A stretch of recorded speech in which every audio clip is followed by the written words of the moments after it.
Before Babylon and Akkad became famous, Sumer turned river mud into cities, writing, law, and memory. Sumer was not one empire at first. It was a world of rival city-states in southern Mesopotamia. The landscape looked fragile: flat plains, shifting rivers, salt-heavy soil, and fields that needed constant water control. That fragility made cooperation necessary, but it also made power visible wherever canals, grain, and labor met. Uruk became one of the first great urban experiments, a place where population, temples, trade, and administration intensified together. A city like Uruk was not just houses grouped together. It was storage, ritual, craft work, and decision-making at scale. The temple was a sacred place, but it was also an economic engine with workers, offerings, land, and records. This is why the ziggurat matters. It was not a mysterious pyramid. It was a built statement about gods, labor, and city identity. Sumerian gods were tied to places. Inanna, Enki, Enlil, Nana, and others belonged to temples, stories, and political claims. To modern viewers, the gods can feel distant. To Sumerians, divine favor was part of farming, kingship, war, and survival. Writing began with practical pressure. Someone had to count grain, animals, labor, jars, fields, and debts accurately. The earliest marks were not poetry. They were accounting signs, pressed into clay before they became a full writing system. Over time, those marks became cuneiform, a script that could carry lists, contracts, hymns, myths, letters, and royal claims. A clay tablet seems humble, but clay gave Sumer a strange advantage. Fired or buried records could outlive palaces. Sumerian scribes trained through repetition. School tablets show practice signs, model texts, mistakes, and the discipline of learning. That training created specialists. The people who controlled records could influence temples, trade, wages, and legal memory. Sumerian cities traded because no city had everything. Stone, timber, metals, and luxury goods had to move from far away. The Gulf, Iran, Anatolia, and the Levant matter because Sumerian wealth depended on connections beyond the alluvial plain. Cylinder seals turned identity into an image. Rolled across wet clay, they secured jars, doors, tablets, and promises. A seal was also art. Its tiny scenes show feasts, animals, gods, heroes, labor, and the imagination of a city world. Sumerian society was never just kings. It included farmers, herders, boatmen, potters, brewers, weavers, merchants, priests, and slaves. Women appear in records as workers, priestesses, property holders, brewers, mourners, family members, and sometimes powerful religious figures. The famous priestess Enheduanna belongs to a later Akkadian Sumerian world, but her hymns show how Sumerian sacred language endured. Kingship in Sumer was unstable. Rulers claimed divine support, but city rivalry meant power had to be defended again and again. The Sumerian king list later imagined kingship passing from city to city, blending political memory with mythic time.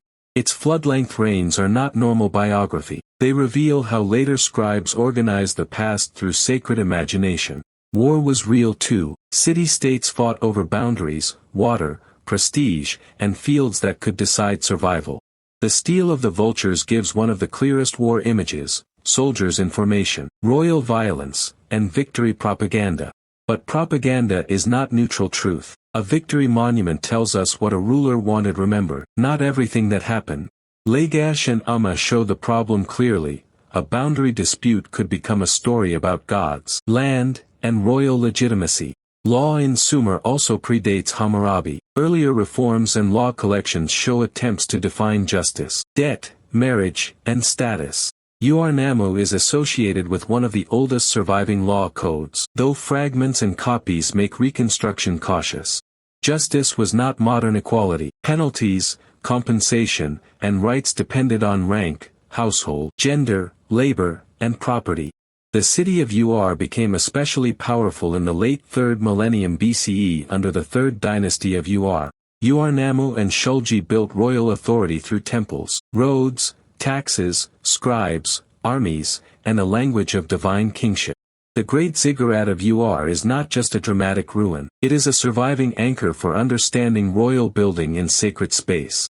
Administrative tablets from UR3 can feel dry, but they reveal one of history's most intense record-keeping machines. Sheep, barley, labor days, temple offerings, and rations appear again and again, turning everyday work into durable evidence.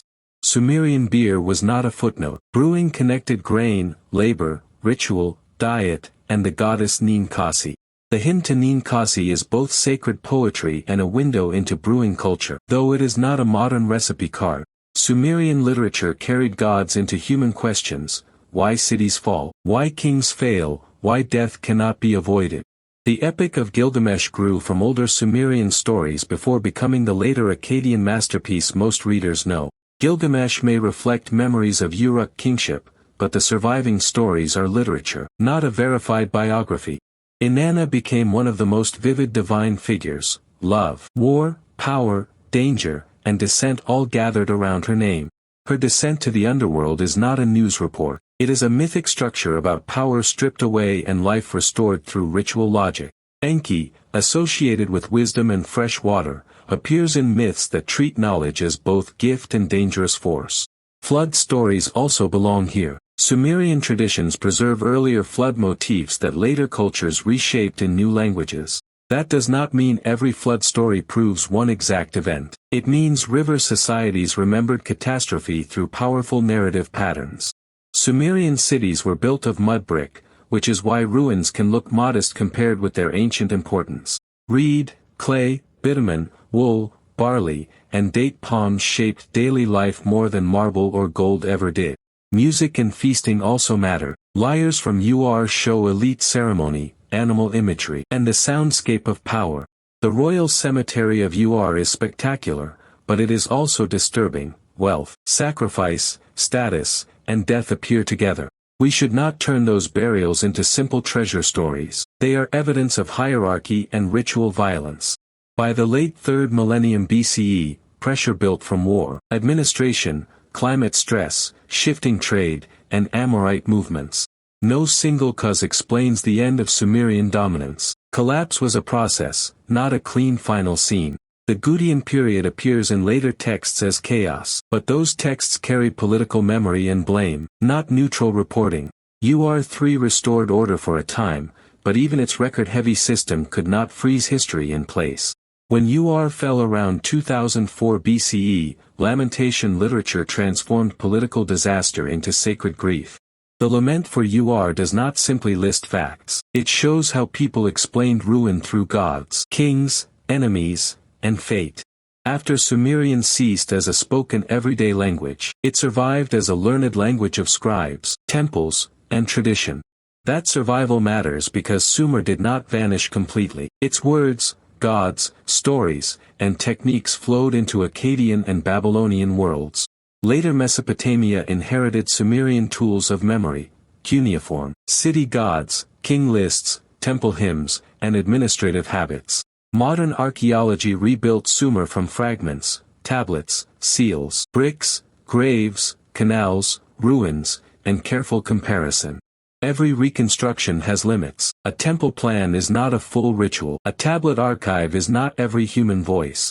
The popular version often calls Sumer the first civilization, but that phrase can hide older villages and neighboring cultures. A better claim is narrower and stronger. Sumer helped invent urban life at a scale that changed human memory. Its legacy is not a secret code. It is visible in tablets, city plans, law, literature, accounting, and ritual imagination. Sumer asks a simple question: when people first built cities, what did they gain, and what did they lose? If you want the next ancient world untangled with evidence instead of myth alone, follow Lore Atlas and keep watching.